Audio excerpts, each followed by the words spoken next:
4-10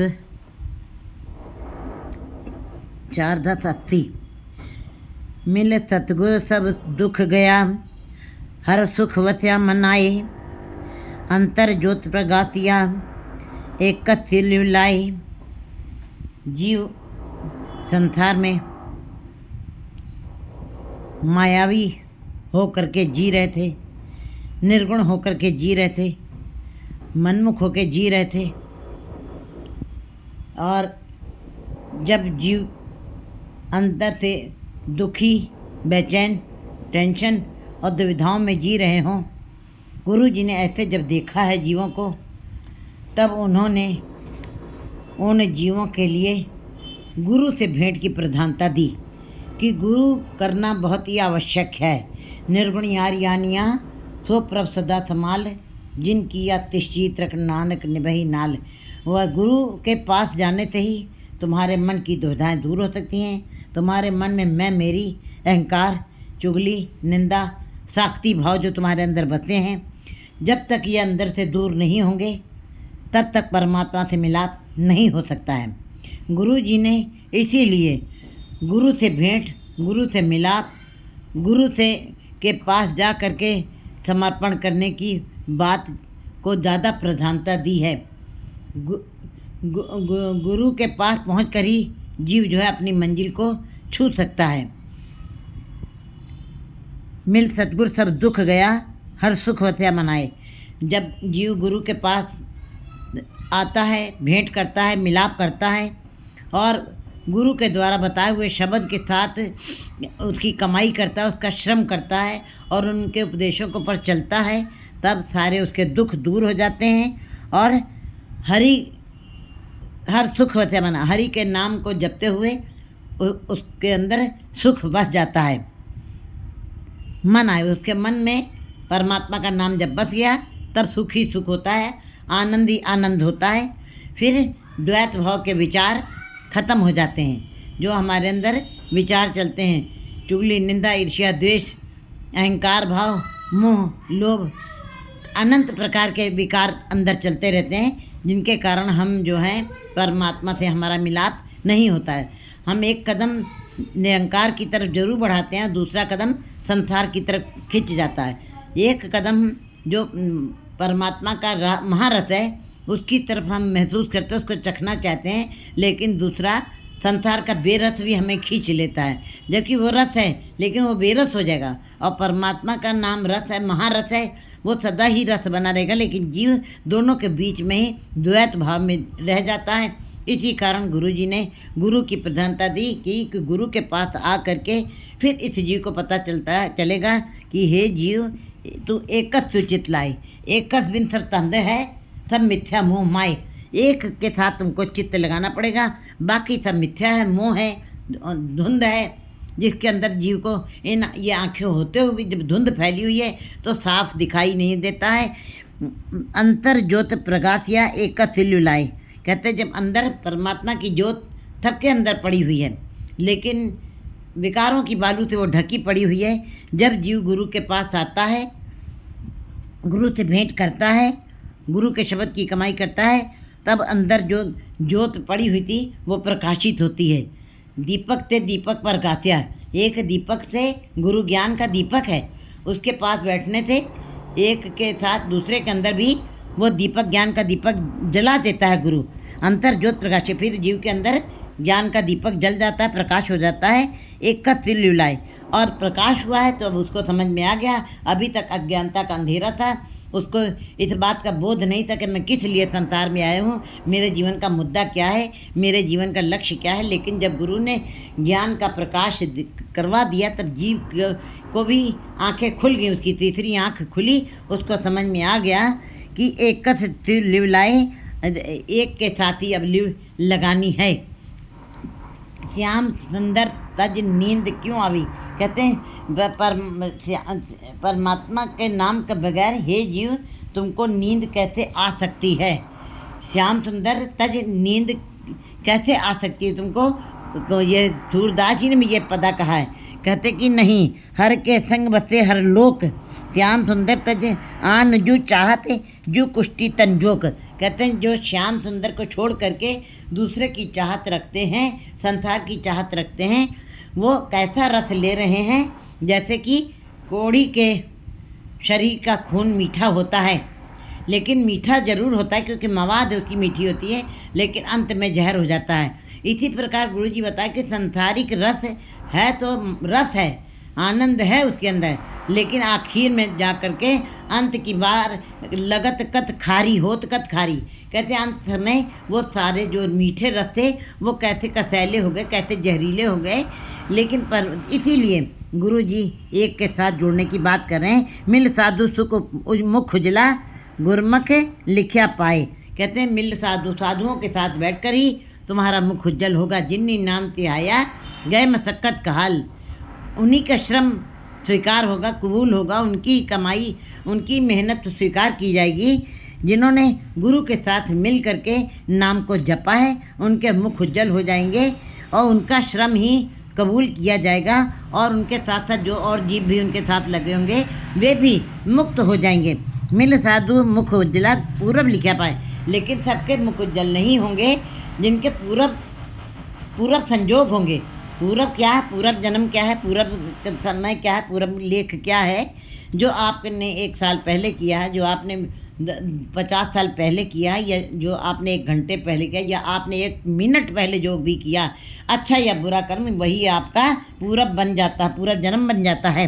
कहते हैं जो भी आप पूरब में कर रहे हैं, पिछले समय में कर दिया, जो समय हमारी श्वास पिछली बीती है, उस श्वास में भी जो कुछ आपने अच्छा बुरा किया है, बस उसी का ही फल आपको मिलता है। लेकिन ये साधुओं की संगत भी पूर्व जन्म के लेख अच्छे होते हैं, जब लिखा होता पूर्व जन्म से, तभी जीव को गुरु से मिलाप होता है और साधुओं के साथ मिलकर के उसको सुख की प्राप्ति होती है। गुण गोविंद नित गावणे निर्मल साचे नाय, गुरु गुण गोविंद नित गावणे, कहते हैं वो गोविंद के साथ, गुरु के साथ मिलकर के उस गोविंद के गुणों का गान करो, उसी की सिफत सलाह करो, और निर्मल साचे नाय, फिर उस सच्चे के जो सच्चा है, जो निर्मल है, जो पवित्र है, जो स्वच्छ है, जो प्रकाशमान है, उसके जो गुण गाते रहते हैं। फिर गुण गोविंद नित्य गावणे निर्मल साचे नाय, और वो परमात्मा निर्मल, उसी के साथ गुरु के साथ मिलकर ही उस सच्चे के गुणों का तुम गान करो। मेरे मन गुरमति सुख हो, हे मेरे प्यारे मन, गुरु की शिक्षा गुरु का करना है, गुरु के साथ भेंट करनी है, और गुरु की शब्द जो हमको शिक्षा दे रहे हैं वो हमको अपने जीवन में उसको आचरण में भी लाना है। कहते हैं जग ज्ञानी विरला विचारी, जग ज्ञानी जरूर है लेकिन विचार कोई विरला कर रहा है। कहते हैं ज्ञान ब्राह्मणों के पास ज्ञान बहुत है लेकिन आचरण नहीं है। तो जब आचरण नहीं है, जब व्यवहार में नहीं आया, आचरण में नहीं वो चीज़ आई, तो वह पढ़ी हुई और सुनी हुई बात हवा में उड़ जाती है, उसका कोई अर्थ नहीं रहता। गुरु जी भी बता रहे, मेरे मन गुर शब्दी सुख होए, गुरु के शब्द के साथ जुड़ कर ही गुरु शब्दी सुख होए, गुरु के शब्द से ही तुमको सुख मिलना है। गुरु पूरे की चाकरी बिरथा जाए न कोई, पूरे गुरु की जो चाकरी करेगा, क्योंकि परमात्मा गुरु में कोई अंतर नहीं है। पूरा प्रभु आराध्या, पूरा जाकर नाओ नाने पूरा पाया, पूरे के गुण गाओ। वो पूरे के गुणों गान गुरु के साथ ही किया जा सकता है, पूरे गुरु की चाकरी। फिर जो गुरु पूरे गुरु की चाकरी कर लेता है, गुरु की सेवा कर लेता है, उसके चरणों में नतमस्तक हो जाता है, अपना पूरा आपा भाव भी समर्पण करता है, तन मन काट समर्पी बीच अग्नि आप जलाई। ऐसी अवस्था जब किसी जीव की बन जाती है, और ऐसे जीव जब गुरु की इस प्रकार से चाकरी करते हैं, बिरथा जाए न कोई, फिर उनकी ये चाकरी, ये की हुई सेवा बिरथा नहीं जाती, बेकार नहीं जाती, वो सफल हो जाती है। रहो मन किया इच्छा पूरियाँ पाया नाम निधान, ऐसे गुरमुख जीवों की फिर ऐसी इच्छाएँ, सारी इच्छाएँ पूरी हो जाती हैं। सारी इच्छाओं का मतलब है कि जो गुरमुख जीव जो नाम में बिल्कुल रत हो गए हैं, जो गुरु के उपदेशों को मान रहे हैं, उनके अंदर कामनाएं, आशाएं, तृष्णाएं नहीं रह जाती, क्योंकि कामनाओं आशाओं में जो जीता है जीव, वो रसातल की तरफ जा रहा है, और जो अहंकार की आशा में जी रहा है वो परमपद की अवस्था को प्राप्त करता है, वो चतुर्थ अवस्था तुरीयावस्था को प्राप्त करता है। वो रजोगुण तमोगुण सतोगुण से ऊपर उठ करके उसकी अवस्था बन जाती है, समाधि वाली अवस्था में आ जाता है। फिर मन की इच्छा पूरियाँ पाया नाम निधान, उनकी सारी इच्छाएँ फिर इच्छाएँ खत्म हो जाती हैं, जीव की तृप्त हो जाता है। नाम ऐसा महारथ है जिनको चखने के बाद संसार के सारे रस बौने हो जाते हैं, इसीलिए उनके अंदर इच्छाएं ही खत्म हो जाती हैं। परमात्मा के नाम जपने वाले के चरणों में ही 18 सिद्धियाँ 9 निधियाँ अपने आप दासी बन के चरण छूती हैं, चरणों में झुक जाती हैं आकर के। मन की इच्छा पूरियाँ, इसीलिए सारी इच्छाएं नाम के साथ पूरी हो जाती है उनकी। पाया नाम निधान, क्योंकि नाम का निधान, नाम का खजाना ऐसा महा खजाना है जिसके अंदर सारे खजाने छिपे हुए हैं, सारे सुख उसी के अंदर छिपे हैं।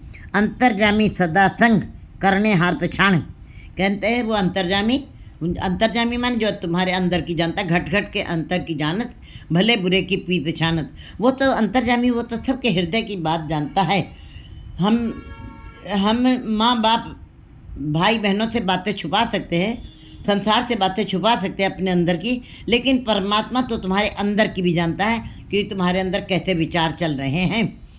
एक बाहरी विचार हैं जो हम बाहर से बोलते हैं तो सब कुछ सुनाई पड़ते हैं, लेकिन जो अंदर विचार चल रहे हैं, मन के अंदर जो चिंतन ऊहापोह हर समय हलचल चलती रहती, शुभ अशुभ विचार चलते रहते, क्योंकि कहते हैं कि मनुष्य खाने के बगैर भी 72 दिन के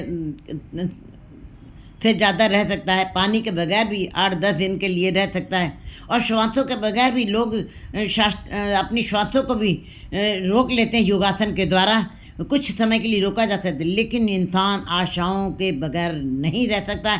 हर समय आशाएं इस प्रकार चलती रहती जैसे समुद्र में लहरें उठती रहती हैं। एक लहर उठती है, उसके साथ दूसरी लहर अपने आप ही उठ रही है, और लहरों का अंत नहीं है। एक लहर आ रही, हजारों लहरें और दूसरी उठ रही हैं। इसी प्रकार मनुष्य के मन के अंदर ये आशाओं की लहरें हरदम उठती है। मन कभी शांत नहीं होते, मन चंचल है, चल चल करता, कभी भी स्थिर नहीं होता है। गुरु जी बता रहे हैं अंतर्जामी सदासंग करने हाथ पछाण, वो अंतर्जामी है, वो तुम्हारे सदासंग है। सारे रिश्ते नाते संसार के वो सदा रहने वाले नहीं हैं, लेकिन गुरु मेरे संग सदा हर नाले सिमर सिमर तू सदा संभाले। कहते हर समय उसकी संभाल करो, उसको याद करो।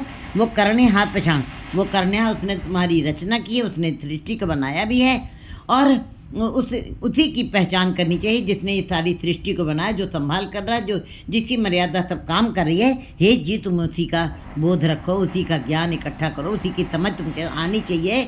वो परमात्मा की ही बात, परमात्मा का ज्ञान ही तुम्हारे अंदर संग्रह होना चाहिए। करने हाथ पछाण, गुर प्रसादी मुख उजला, जप नाम दान स्नान। गुरु की कृपा से ही जीव, जब किसी जीव के ऊपर गुरु की कृपा हो जाती है, गुरु प्रसन्न हो जाता किसी के ऊपर, तब ऐसे जीवों के मुख उज्जवल हो जाते हैं।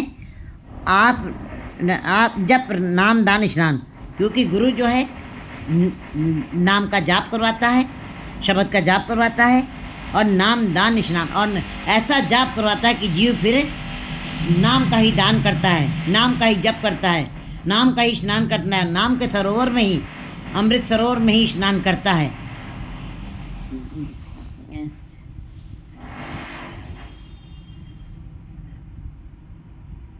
नाम के सरोवर में ही रामदास सरोवर नाते, सब उतरे पाप कमाते।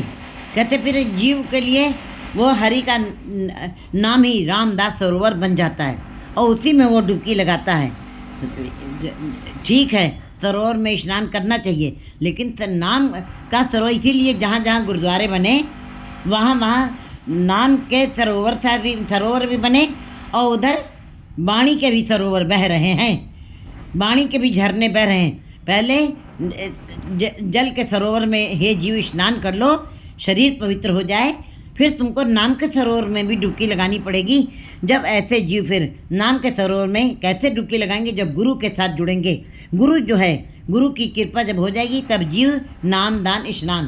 कहते हैं सब तरीके का दान करना आसान है। हमारे पास रुपए हैं, धन है, दौलत है, अन्न है, बहुत कुछ है, हम उसको दान करना बड़ा आसान है। अन्न दान, भूमि दान, सहजा नारी, ऐसे दान नित्य नित्य कीजिए। कहते हैं राम नाम सरतऊ न पूजे। राम नाम के बराबर कोई भी दान नहीं कहा गया है। दाना सिर दान, नाम दान। दानों में सबसे सिरमौर दान है नाम दान। लेकिन रुपए का दान करना आसान है। रुपए तो सबके पास आ जाते हैं, धन सभी के पास आ जाता है, 1000 नहीं, लाख नहीं, करोड़ भी दान करते हैं। लेकिन नाम का दान, नाम का जप करना, नाम का स्नान करना, ये बहुत कठिन है, बहुत कठिन है।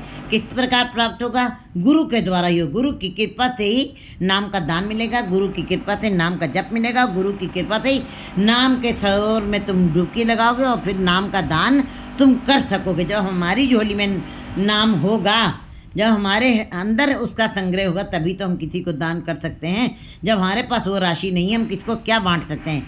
इसलिए गुरु के पास ही ये खजाना है, उसी के पास है नाम दान स्नान। ये तीनों चीज़ें, नाम का ही स्नान, नाम का ही दान, ये सब इतना गुरु से हमें प्राप्त होगा। गुरु जी बता रहे हैं, आप काम क्रोध लोभ विंध्या तजिया सब अभिमान। जब जीव गुरु की कृपा से नाम का दान मिल जाता है, उसको नाम के सरोवर में स्नान करता है, नाम का ही जाप करता है और नाम का ही दान करता है, तब ऐसे जीव के अंदर, जीव जो है काम क्रोध लोभ आदि को ख़त्म कर देता है। उसके अंदर से ख़त्म हो जाते, चुक जाते हैं और अपने अंदर से वो मैं मेरी और अहंकार भाव को, अभिमान को ख़त्म कर देता है। पाया लाहा लाभ नाम पूर्ण होए काम। जीव अब जो है, जब गुरु की कृपा से उसे ये नाम दान स्नान मिल गया है, अब उसे लाभ ही लाभ मिल रहा है। गुरमुख लाहा ले गए, मनमुख चले मूल गवाए जियो। मनमुख अपनी राशि को भी गवा जाते हैं। अब जीव को, गुरमुख जीवों को लाहा नाम का मिल गया, लाभ ही लाभ ले रहे हैं, कभी उनको घाटा नहीं होगा। नाम पूर्ण हुए काम, और सारे संसारिक काम भी उनके पूरे हो जाते हैं, सांसारिक सुखों का भोग करते हुए, और परलोक के सुखों को भी वो भोग लेते हैं। परमात्मा के दरबार तक उनकी पहुंच हो जाती है। पूर्ण हुए काम कर कृपा प्रभ में लिया दिया अपना नाम। लेकिन ये सारी वस्तुएं कैसे प्राप्त हो जाती हैं? जब प्रभु अपनी कृपा करता है किसी जीव के ऊपर, सबके ऊपर नहीं। गुरु नानक के खेल कठिन हैं, क्योंकि नाम दान स्नान, नाम का ही दान हो, नाम का ही स्नान हो, नाम ही तुम्हारा जप बन जाए और नाम का तुम दान कर रहे हो, ये बहुत कठिन है। कहना बड़ा आसान है, कथनी मीठी खांड थी करनी मुश्किल हुई। बहुत मुश्किल है। लेकिन गुरु जी कहते हैं, जब किसी करोड़ों में से एक आध जीव के ऊपर जब किसी के ऊपर कृपा करता है, परमात्मा आप कृपा करता है, प्रभु में लिया दिया अपना नाम, तब परमात्मा ऐसे जीवों को अपने साथ मिला लेता है और उनकी झोली में नाम की दात डाल देता है। नाम का खजाना स्वयं डाल देता है उनके अंदर। आवन जाना रह गया, आप हुआ मेहरबान। ऐसे जीवों का फिर आवागमन का चक्र खत्म हो जाता है। उनको योनियों में भटकना नहीं पड़ता, उनको जन्म नहीं लेना पड़ता, उनको मरण नहीं भोगना पड़ता। जब जन्म नहीं है, मरण नहीं है, तो अमरता वाले पद की प्राप्ति उनको हो जाती है। अपना आवन जाना रह गया, उनका आना जाने का चक्र खत्म हो जाता है। आप हुआ मेहरबान, आप परमात्मा उनके ऊपर आप ही मेहरबान हो गया, आप ही कृपालु हो गया, आप ही उनके ऊपर कृपालु हो गया है। सुसच महल दर कर पाया, गुरु का शब्द पहचान। कहते हैं फिर ऐसे जीवों को सच महल मिल जाता है। कहते हैं सो दर तेरा किया, सो घर किया, जितना सरस माले। कहते हैं भाई दर, गुरु के साथ बैठना, दर तक बैठना है।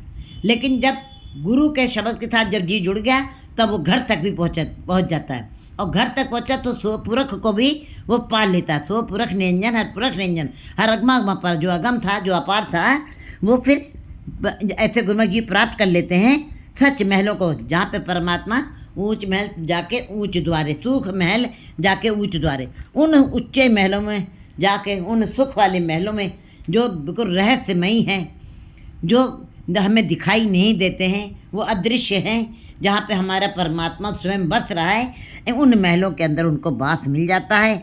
सच महल कर पाया, फिर ऐसे जीवों को ऊंचे महलों की प्राप्ति हो जाती है, जहाँ पे सदा ही सुख है, जहाँ पे सदा ही आनंद है। ऐसे महलों के अंदर गुरमुख जीव बस जाते हैं, उनको मिल जाता है अपना घर।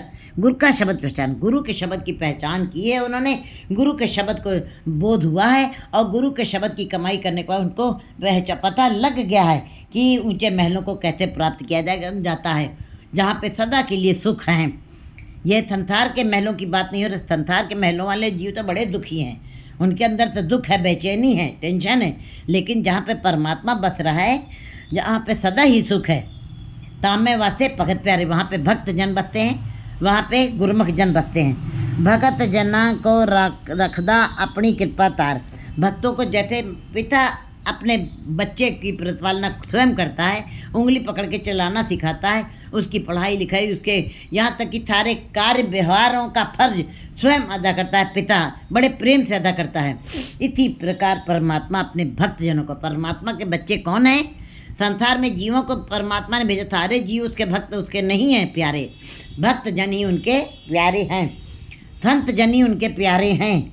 भक्त जना को रखदा, अपने भक्त जनों की वो स्वयं अपनी प्रतिपालना करता है, रक्षा करता है, संभाल करता है, अपनी कृपा तार, और विशेष कृपा उनके ऊपर उनकी बनी रहती। जैसे पिता का प्यार का पड़ोसी से पाइए, बच्चे प्यार पिता का प्यार पिता से ही प्राप्त होता है और पड़ोसी से नहीं मिल सकता। अगर जो जीव इस बात को समझ जाए कि वो पिता हमारा एक पिता एकस के हम बारिक, वो हमारा पिता है परमात्मा, हम उसके बच्चे हैं, वो हमारी रक्षा जरूर करेगा। अगर जो ये बात अगर जो समझ में आ जाए जीव को, तो परमात्मा अपनी कृपा करके ऐसे जीवों की वो रक्षा करता है। कहते हैं भक्त जना को रखदा अपनी कृपा, था वो अपनी कृपा करता है भक्तों के ऊपर। हलत पलत मुख उजले साचे के गुणसार, ये लोक और परलोक दोनों सुहेले हो जाते हैं। लोक में भी उनकी रक्षा करता है, लोक इस संसार में मृत्यु लोक में भी उनको सुख देता है सारे और खुशियाँ देता है। उसके पश्चात जो है परलोक में भी अपने दरगाह में भी उनको स्वीकार करता है और जगह मिलती है उनको साचे के गुणसार, क्योंकि उन्होंने सच्चे के गुणों का संग्रह किया है, उनके सार तत्व को इकट्ठा किया। दूध के अंदर जैसे दूध के अंदर मक्खन है, मलाई है, दिखाई नहीं देती है, इसी प्रकार जीव जो है जब गुरु के शब्द के साथ जुड़ता है तो उसको पता लगता है कि परमात्मा के नाम का तत्व गुरु के शब्द में ही समाया हुआ है। बाकी जो संसारी जीव है वो लस्सी के समान छुट्टड़ हो जाते हैं, उनको कोई पूछता नहीं है, सार तत्व को ही पूछा जाता है। गुरु के शब्द से ही गुरुमुख जीव जो हैं उस सार तत्व को इकट्ठा कर लेते हैं, संग्रह कर लेते हैं। फिर सार साचे के गुण सार, 8 पहर गुण सार दे रत्ते रंग पार, और फिर वो अपने जीवन का अपने दिन भर के 8 पहर ईश्वर के नाम में ही लगा देते हैं। एक एक श्वास वो व्यर्थ नहीं जाने देते हैं, क्योंकि ये मनुष्य जन्म अमूल्य है, ये बार बार नहीं मिलना है। ये श्वासें हमें गिनी मिनी मिली हैं। जैसे सिलेंडर में गैस भरी हुई है, जैसे ही गैस ख़त्म हो जाती है रोटी कच्ची ही रह जाती है, तो भी वो पक नहीं सकती क्योंकि गैस खरीदी। इसी प्रकार हमारे अंदर श्वासें गिनी है। ये इस बात की समझ गुरुमुख जीवों को जब आ गई है तो 8 पहर गुण सार दे रत्ते रंग पार, वो 8 पहर उस परमात्मा के रंग में रंगे रहते। ओ तो पे नामे का रंग, उन्होंने नाम जपा, नाम के साथ साथ नाम का रंग भी अपने ऊपर चढ़ाया। नाम जपना अलग चीज़ है, नाम का रंग चढ़ना बहुत कठिन है, बहुत कठिन है, बहुत कठिन है। जो गुरुमुख जीवों ने अपने ऊपर चढ़ा लिया है और रत्ते रंग अपार, उस अपार जो परमात्मा अपार है, अपरंपार है, अनंत है, अथाह है, उसको पाल उसके रंग में रत्ते हुए हैं, भीगे हुए हैं। पार ब्रह्म सुख सागरो नानक सद बलियार, वो पार ब्रह्म सुखों का सागर है, उसके अंदर अनंत सुख है, सुखों का कोई कमी नहीं, सुखों की कोई गिनती नहीं है। पार ब्रह्म इतने सुखों का देने वाला है। हमारे अंदर जितने अवगुण हैं, जेता समुद्र सागर नीर पर रहते इतने अवगुण हमारे, लेकिन परमात्मा वो सुखों का सागर है। अगर जो हम उस सुखों के सागर को अपने अंदर हृदय में बसा लें तो हमारे सारे अवगुण दूर हो जाते हैं। बूंद सागर में समा जाए, बूंद सागर का रूप बन जाए और चिंगारी सूरज का रूप बन जाए, आत्मा परमात्मा का रूप हो जाए, यही मनुष्य जन्म के नाम का आखिरी सार तत्व यही निकलता है। पार ब्रह्म सुख सागरो नानक सद बलिहार, पार ब्रह्म सुखों का सागर है। जो जीवात्माएं परमात्मा का रूप हो जाती हैं उनके ऊपर गुरु जी कहते हैं मैं बलिहार जाता हूँ, सदा बलिहार जाता हूँ, कुर्बान जाता हूँ।